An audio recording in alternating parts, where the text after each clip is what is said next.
Okay, why don't you ring the bell? All right. I put the video on already. Okay. Welcome to the Rotary E Club of North Texas. And we have a great speaker tonight. Let me move it over, Randy Anderson. I have two letters here. I want to make sure I get the right name. It's invocation. I think I got it right this time. Yeah. Right. Okay, Rick's going to do the invocation. Go ahead. Okay, let's bow our heads in prayer. Thank you, Lord, for all the things that we have been given. Thank you for this season we have been through and the holidays and celebration of the presence of you in our lives. Help us use our gifts and talents through Rotary and otherwise to go out into the world and do good things under the direction of Rotary and principles and through its leadership that we have internationally to help others. We are blessed to have these gifts and talents and use them in these ways and enjoy them. All these things we ask in His name. Amen. Okay. I don't know if you can see, I got a Rotary banner. I found it. I was going to ask about that. That's our club banner. Yes, I found it. It was with, what's his name? I'm trying to think his name. Lindy, do you remember his name? Daniel. Chris. Daniel, but Daniel got it back from Chris, and they're still looking for our bell. They're still looking for our bell. They had it, yeah. They misplaced it. They're still looking. I'm going to do the pledge because I know David's driving, so I'll just do it. I pledge allegiance to the flag of the United States of America and to the republic for which it stands, one nation under God, indivisible, with liberty and justice for all.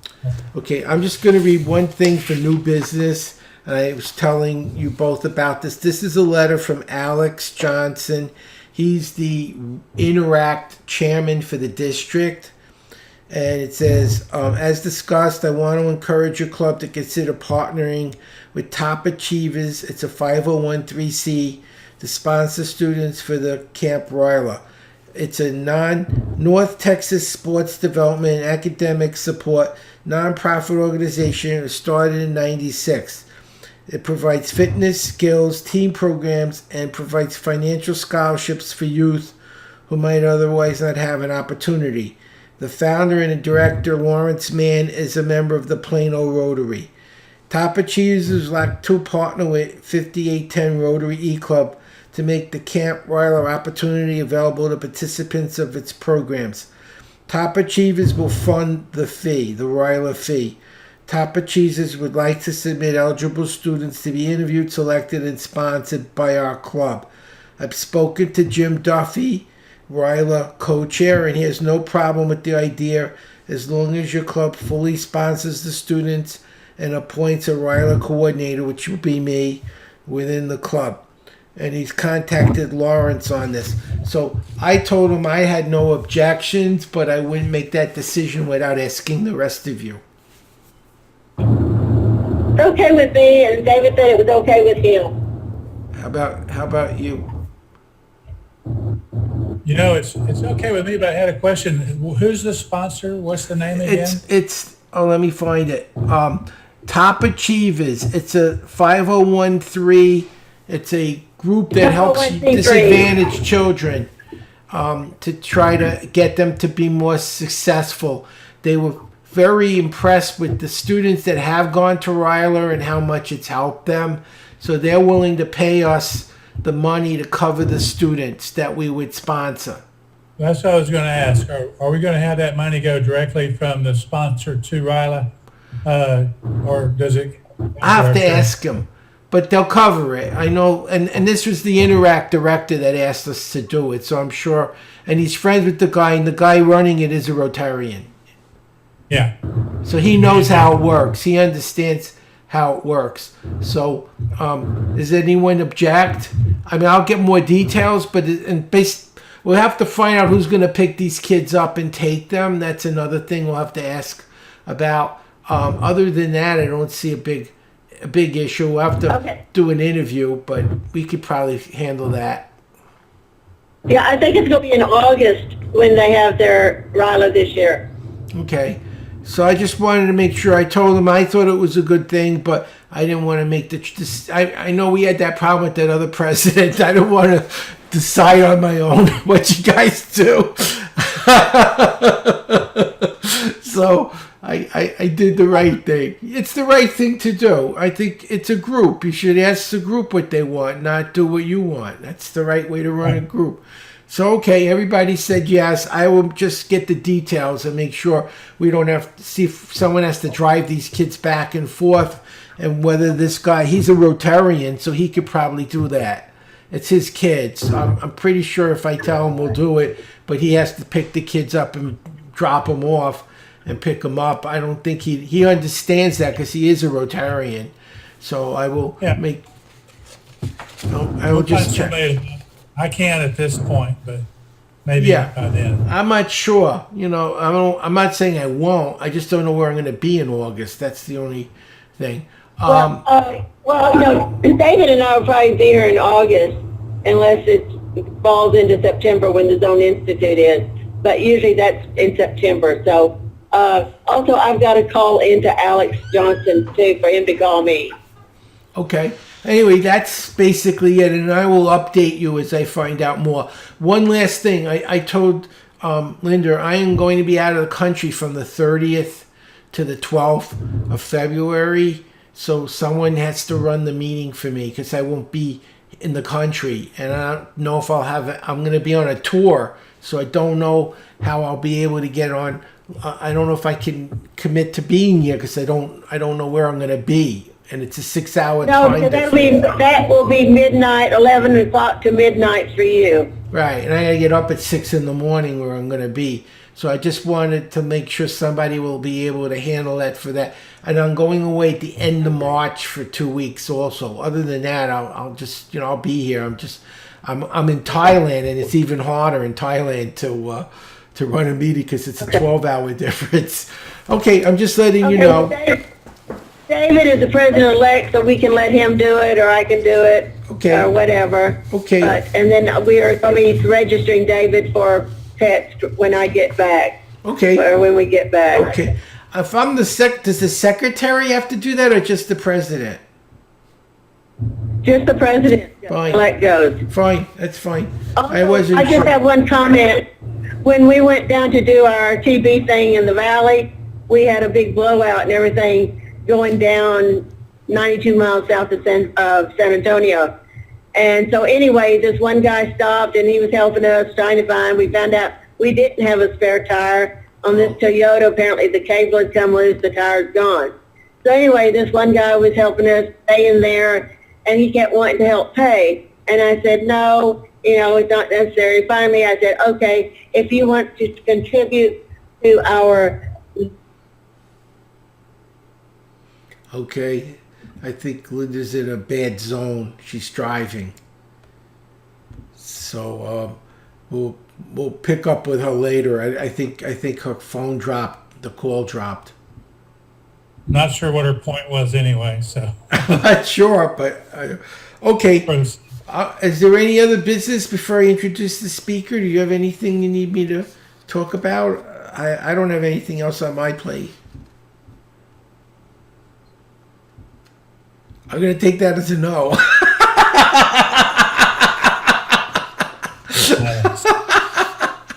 Okay. Again, I'm recording this, Randy. There will be other people watching this. Most of our members watch the video. So I'm going to introduce Randy. After spending 20 years in sales and management, our speaker today founded E3 Professional... My niece sneaked in on me. Anyway, but it was a very successful trip. Okay, I was introducing the speaker because we lost you. Oh, okay, I'm sorry. That's I'll okay. be quiet You didn't now. know. You didn't know. That's why I'm just letting you know. Okay, I'll start over. After spending 20 years in sales and management, our speaker today, Randy Anderson, founded E3 Professional Trainers in 2005. It provides customized training, keynote presentations, and personal coaching to help people become more engaged in their work, be better equipped to do their job, and feel empowered to live a more fulfilling life that will count for something after they're gone. His areas expertise include communication, conflict resolution, time management, organizational skills, leadership, management, teamwork, team building, and sales, as well as inspirational, motivational presentations, all of which deliver strategies and tools to increase productivity and profitability. And with that, I welcome and turn the program over to Randy Anderson. Randy, you can now take over the screen if you'd like, and if you have PowerPoint you'd like to show. It's up to you. Perfect. And I'm going to mute my microphone so you don't get noise. And if I disappear for a minute, it's to let my dog out, because sometimes he comes in here and I got to let him out. Other than that, I'll be around. All right. Well, thanks so much for the intro, and thanks for the opportunity to speak with y'all tonight and to kind of listen in on your part of the world. We're going to, as you probably have seen from the agenda, I'm guessing ahead of time, we're going to talk about communication. And when you think about communication, what are the things that frustrate you most in communication? Anybody willing to give feedback? I know sometimes in webinar format, everybody wants to shut up and be quiet, but I'd welcome feedback with an open group like this. Anybody want to give me any feedback on what frustrates you in the communication process? Making sure. Good. Say that one more time, Linda. Just a one person talking. There's not Okay. enough two-way. Okay, all right. Howard, you were going to say something? Something along those lines, that you want feedback. You need to know whether what you're telling people is resonating with them, or you're just talking to yourself and you're being polite. Right. Rick, anything specifically jump to your mind when I asked that question? Yeah, it's happened a couple times recently, so it's on my mind. When you've said something and thought you said it fairly well, and then somebody, a minute later asks the question that you basically answered or told them, so people aren't listening, I guess. Yeah, and I, really quite honestly, that's probably the most common answer I get. I go nationwide. Howard and I talked about, I'm a member of National Speakers Association. I go all over the nation, specializing in employee engagement and workplace productivity, and communication and accountability are easily the two things that I hear most often that frustrate people. And, whether it's communication differences between generations, whether it's, ineffective communication, untimely communication, late communication, non-existent communication, dishonest or misleading communication. And a lot of it comes back, like Rick said, to somebody not listening. And the next thing that I had on my paper right there was, do you ever tell someone something and you're convinced they got it, and only to figure out later that they didn't understand what you were saying, or they weren't listening at all. They were, as Howard said, nodding politely and smiling in your presence, but yet they weren't hearing really anything that you were saying. And so Rick already touched on this. I was going to ask the question, what do you see as the most important skill or tool in the communication process? And when I ask that to large audiences and live audiences, almost always the very first answer, the most resounding answer I get is listening, learning how to listen. But when you think about it, how many of you would say, when you were 13 years old, 14 years old, your parents were telling their friends what a great communicator you were? They were bragging on you in the school circle about what a great communicator, what a great listener you were as a teenager. For most of us, that is just laughable to say that. We have become better at communication over the course of our life, and especially as we've matured and through the course of our adulthood and our career. So I want you to think just for a minute, what are some things that typify, or not necessarily typify, but what are some things that good listening will yield? It lets us respond better. In other words, like Rick said, not ask the same question it was just answered. It lets us understand the needs or the desires or the goals of whoever we're speaking with. Whether that's coworkers, whether it's customers, whether it's family members, whoever that may be. And I really think that listening, to some degree, if you are a great listener, earns you the right to be heard, so to speak. It earns you the right to be able to have your say in things, and we earn that. So over the course of your adulthood, over the course of your lifetime, what are some things that have helped you to become a better listener? Anybody willing to give me some feedback on that? Like I'm speaking of specific, actionable, disciplines or actions you've taken that have helped you to become a better listener when you're in conversation or you're in a meeting? Do I get any feedback on that? I'm just gonna say my wife. When my wife's around, she'll tell me, you're not paying attention, or shut up, or Yeah. The polite nudge under the table. I'm very familiar with a that. kick. Anyone else have anything on that? What's to become a I better? wasn't listening. Oh, David said, sorry, I wasn't listening. What did you say? Yes, you weren't actively engaged in that, right? Right. Easily eye contact is one that helps us, as we pay closer attention, we see the person's eyes. You can kind of see into their brain a little bit. Read a book recently called Captivate, and in that book they talk about micro expressions that in those very first fractions of a second after you say something to someone and you see them wrinkle their forehead or tilt their head a little bit, or the corner of their mouth goes up, their ears go back, and we see those micro expressions that come. I think for many of us, just making an effort to reduce distractions, turning away from the computer, leaving your phone in your pocket, things like that. I really have made a habit of taking notes during conversations, and that really helps me a lot to stay engaged. Active listening, the nodding, occasional questions, just a verbal gesture of or yeah, that makes sense, or things like that. And one thing I've done in the last few years that has really helped me is I have begun to think, how am I going to apply what this person is saying in the future? Like, how is this going to matter to me in an hour or a day or a week or whatever the case may be like that? And that's really helped me a lot. But, I think to a great degree, it's just a matter of caring. When you start thinking about how you can improve your listening skills, to a great degree, it's just a matter of just care. Care what the other person says. Care about the other person's struggles. Care about the other person's perspective on life, and let them know that you care. And always remember, listening is not waiting your turn to talk. I am the world's worst interrupter, and I'm just waiting. Somebody gets 2 to 3 seconds into whatever they're going to say, and I'm simply waiting at that point for them to come to a comma or a semicolon to take a breath so that I can jump in and complete their sentence for them, to tell them how smart I am, because I'm already convinced that I know what they're going to say. And in reality, they may say something totally different. And then, Rick, it comes to, then I say something that's totally the opposite of what they asked before, and the obvious disconnect. I wasn't listening. I wasn't really tuned into what they're saying.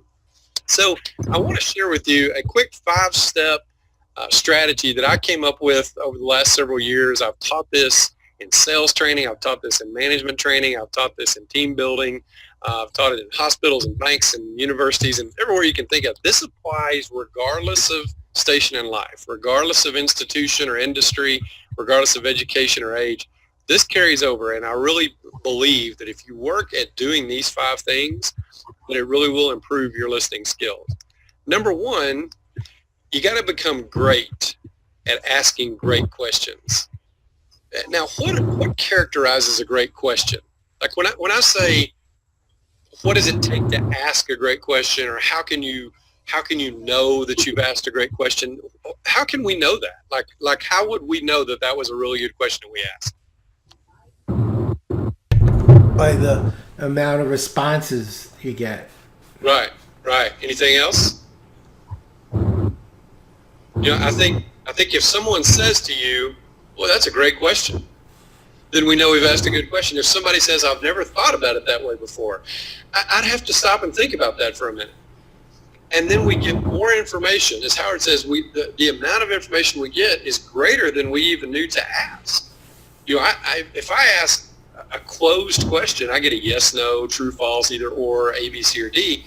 If I ask a great question, I've given them a blank canvas for them to color on, to paint on. And I may get information I had no idea about. I mean, I don't know how many of you have children, and from judging from the conversation and from those I see on camera, I think you're past the days of small children at home. But I've still got a couple of kids that just walked in a minute ago in the back door, and they're doing a great job of being quiet at this point. But they come home after school at the end of the day, and I want you to think back to when you had kids at home and answer these questions on the way the kids would. How was your day? Fine. Anything good happened today? No. Did you learn anything at school? No. You have much homework tonight? No. Those are stupid questions. You're not going to get any information out of those. Asking better questions will get you better information. I asked my son one time, I said, what was the most surprising thing that happened at school today? And this was late February, early March, first pretty day we'd had in several weeks. And he said, got to go out on the sidewalk during reading and read. My next question was, well, what did you read? And it led to a conversation instead of just the same really useless questions that we sometimes ask just out of habit. And so that would be my first thing, is to encourage you to ask thought-provoking questions. Ask questions that really cause them to have to stop and engage themselves in the conversation instead of being distracted by all the other things that are going on around them. I think it can be good to ask for clarification at times, but most often I'm asking for new information is what I'm looking for. So that becomes the first thing, is I want to ask great questions, and then I want to wait for them to answer. I'm patient enough to let them answer the question fully and not try to presume that I know what they're going to say, not cut them off, not interject, not shorten it, not limit their answer, anything like that. The next thing is I want to listen. I really want to listen. I want to listen for clues. I want to listen for answers. I want to listen for needs and or ideas, not just the words that they're saying. And when you think about this, you've heard the expression thousands of times, read between the lines. Well, I would challenge you to listen between the words, listen between the expressions, paying attention to all that they're communicating, not just the words out of their mouth.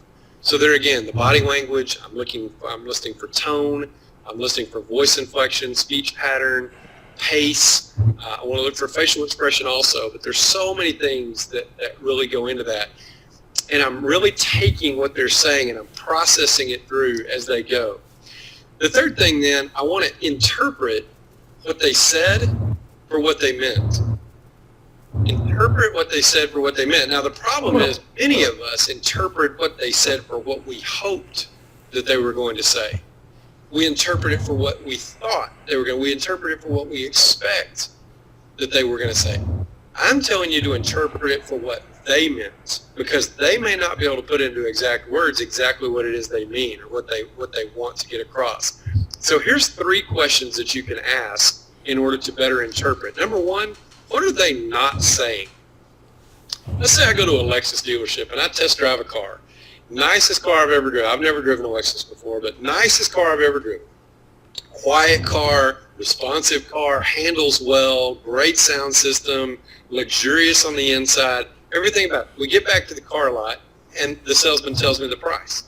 And I say, well, that's too high. That costs too much. What might I not be saying? What might really be in my mind? I can't afford that. Right? But I don't want to say I can't afford it. I have to swallow my pride to say that. It's easy for me to say that costs too much or you're too high on your price. But what might they not be saying? People are not going to come to you in a meeting. They're not going to raise their hand in a meeting. They're not going to come to you after a meeting and go, I'm not smart enough to understand that. I couldn't process it. Well, I couldn't keep up with the conversation. They're not going to say that. So they're going to say, you did a poor job of communicating that. Nobody told me that. I never got that information. When in reality, they got it, but they didn't understand it, or they didn't process it, they didn't catalog it, they didn't retain it. Second thing, what did they not know to ask? Like, you ever been so lost on something in a conversation, you just didn't even know what to ask? I mean, that was the story of my life in college, quite honestly, in a lot of classes. Well, we had our oldest son was very sick several years ago, at the point of death, actually. He was in a coma for a few days. He'd gotten a staph infection, turned into toxic shock syndrome. He became septic. And he's going through this battle. The doctors would walk in. They would look at his chart. They would come out and tell us all of this medical jargon mumbo jumbo. And then they would look at my wife and I, and do you have any questions? And I'm sitting there thinking, well, as a responsible adult, I feel like I should, but I didn't even know what to ask. So the 2 best questions that I learned to ask, number 1, what do I not know to ask?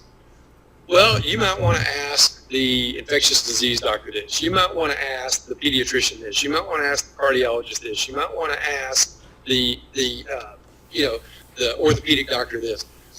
I didn't know to ask those things. The other thing, and this has nothing to do with the seminar today, the session today, but in case you ever have a parent or a kid or something, and here's another great question to ask those doctors.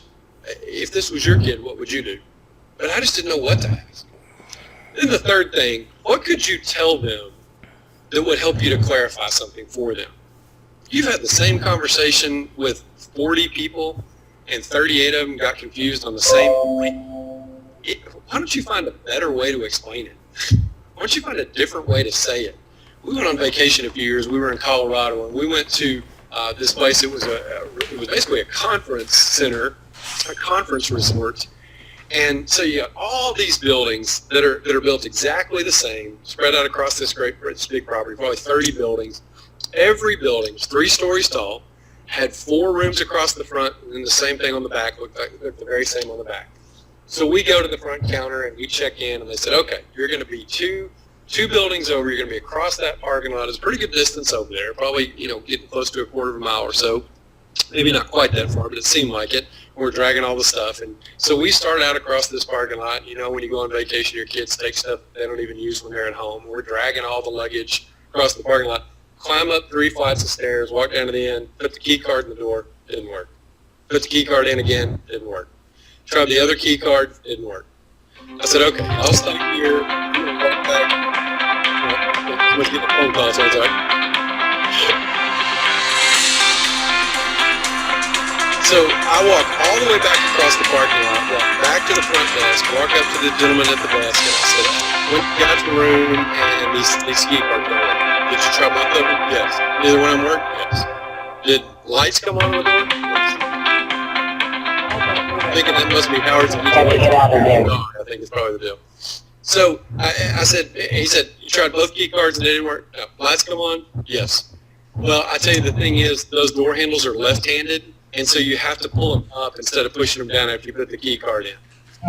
And I'm thinking, could That happened to us. 10 minutes ago when I was standing here, without me having to go through all that?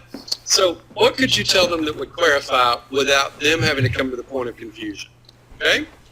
All right, the next thing, I want to apply the information you got from their answer to formulate your response.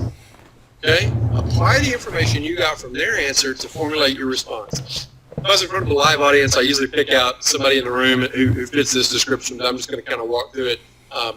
One person playing 2 parts. And so let's just say a young mom is going to a car lot, and she's in search of a minivan. She's got a kid who's about 3, and she's got an infant in a car seat that she's carting around everywhere. Got to have a minivan, okay? She goes over that car lot. Well, what's most likely the highest priority for that mom? What are the most important things about that minivan? Invariably, when they say it, I want it to be safe. I need to have a lot of space to carry all the stuff that comes with kids, and I'd like for it to be easy to get in and out of, easy to use. And so then I play the part of the car salesman and say, man, I've got the perfect minivan for you. It has got a DVD system in it, an audiovisual system in it that you're not going to believe. I mean, it has got screens with high definition. It's got speakers throughout the van. You're going to feel like you're sitting in the theater. I mean, your kids are just going to feel like they're in the middle of Toy Story or whatever the case may be there when the movie comes out. And the mom's sitting there thinking, but that's not what I said was important. What if instead the salesman responded and said, man, I've got the perfect minivan for you. The minivan that I'm going to show you rated the highest safety rating in its class. No minivan safer. All you've got to do is push a button on your key fob and both doors come open so your little one can be climbing in on one side while you're putting the baby in on the other. And I want you to look at all this space in the back to carry the pack and plays and the strollers and the high chairs and everything that comes with traveling with a baby. One of the things you're going to like best, that's just an add-on to that, is it's got a great DVD system in it. And with those screens and the headrest, and we can plug in headphones for them, your kids are going to be sitting in the back quietly watching a movie so you can pay attention to what's going on in the front. I took the information that the mom said and I applied it to my response. And then the last thing, you want to reply in light of what they said and from their perspective. But how do we normally reply? We go back to the script we've always known. We go back to the 3 points we think everybody is going to matter to most everybody. We go back to the thing we said to this customer an hour ago, even though that's not the same as this customer we have now. If we will reply in light of what they said and from their perspective, then we avoid what Rick said where it looks like we weren't listening at all. We reply to show that we were actively involved, actively listening, in on the conversation. And so if we want to shorten it, we want to ask, listen, interpret, apply, and reply. Ask, listen, interpret, apply, and reply. Hard to believe that I can make a living. I have a degree in communications, professional speaker, going around the nation speaking to everybody and encouraging them in a communication seminar to become a liar. Ask, listen, interpret, apply, and reply. And I know that's a funny acronym. There's not a communications professor at a university in America that would touch that with a 10-foot pole because it's not, philosophical enough.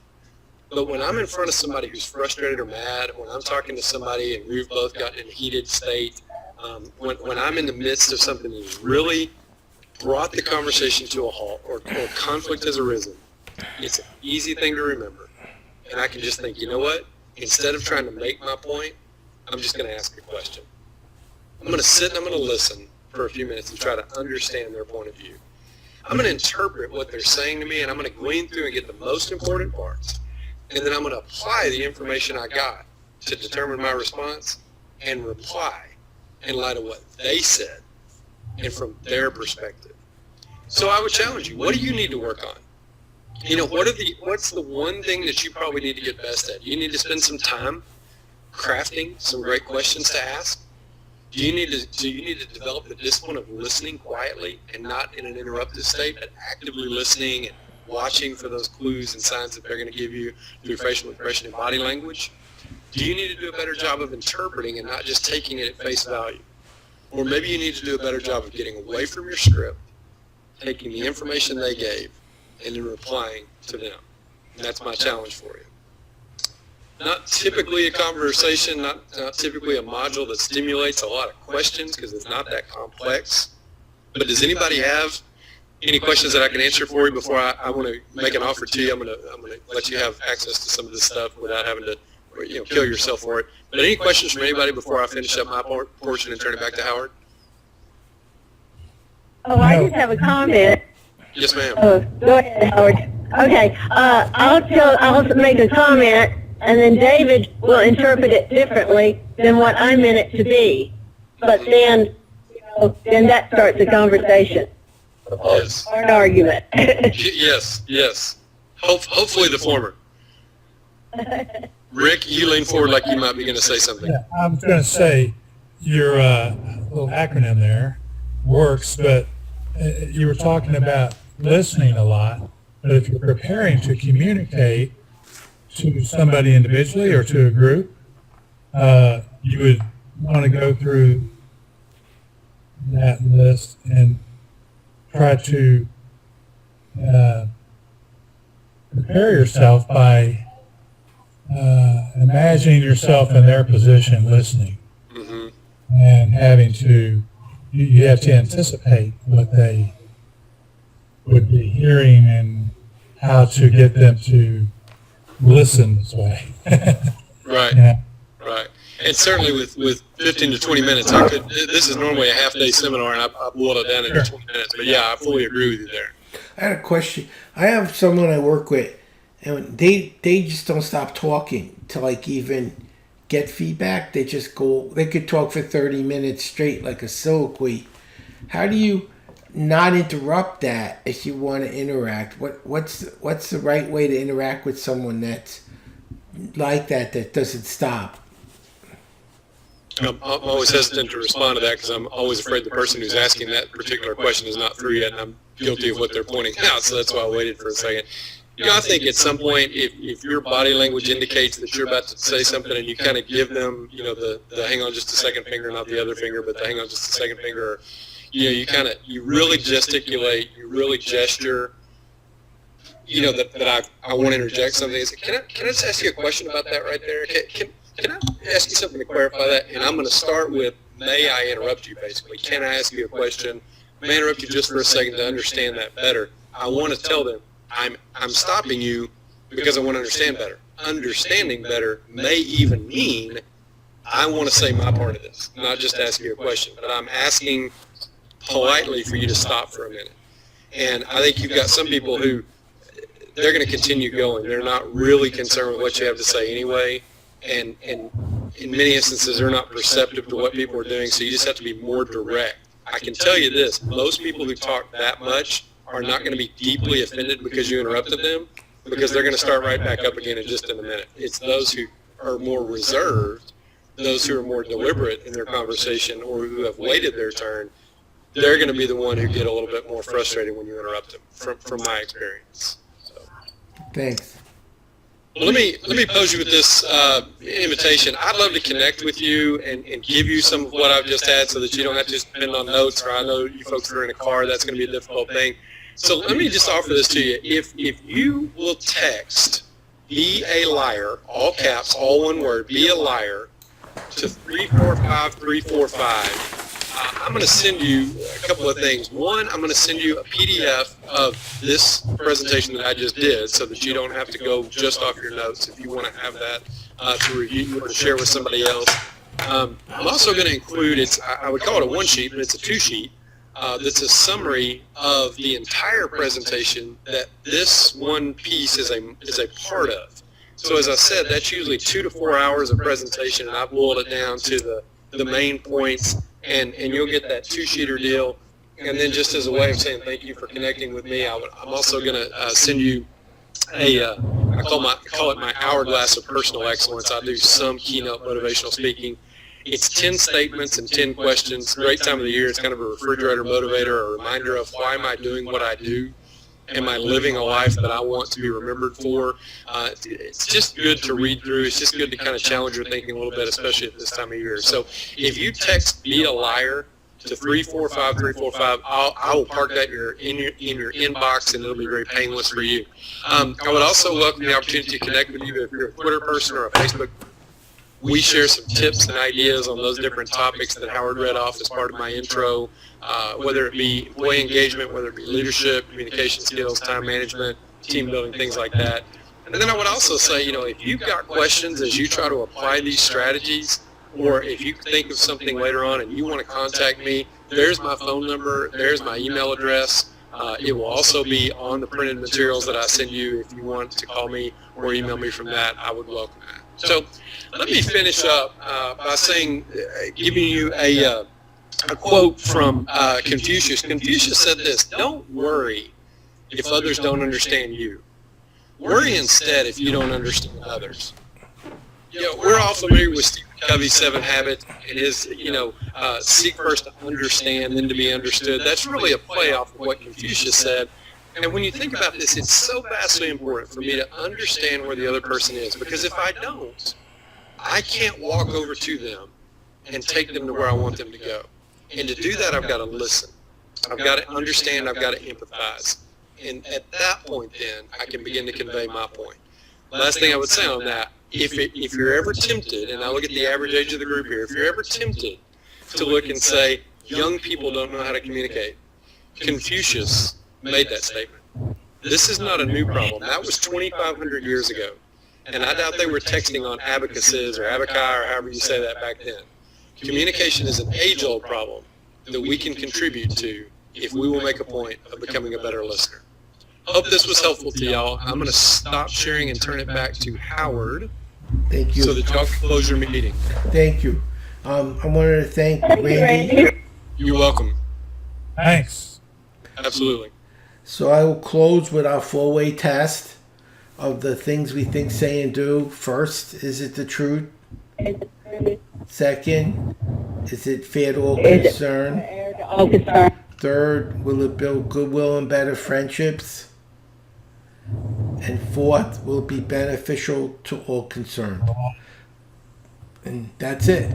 You can ring the bell, and I'll see everybody next week. Have a great week. Remember to let us know, Rick, when you'd like Vicki to come over. She's more than happy to donate she handles situations like yours all the time, and she can help you. She would like to. Okay. What was that last part? Vicky's volunteering to go with me to Rick's house and do a medical massage for him as he's recovering to help him feel better. Oh, okay. I may not be able to come in because I will be over at the International Assembly in the afternoon, and I'm not sure what our program is for Tuesday. Okay, well, I'll email everyone.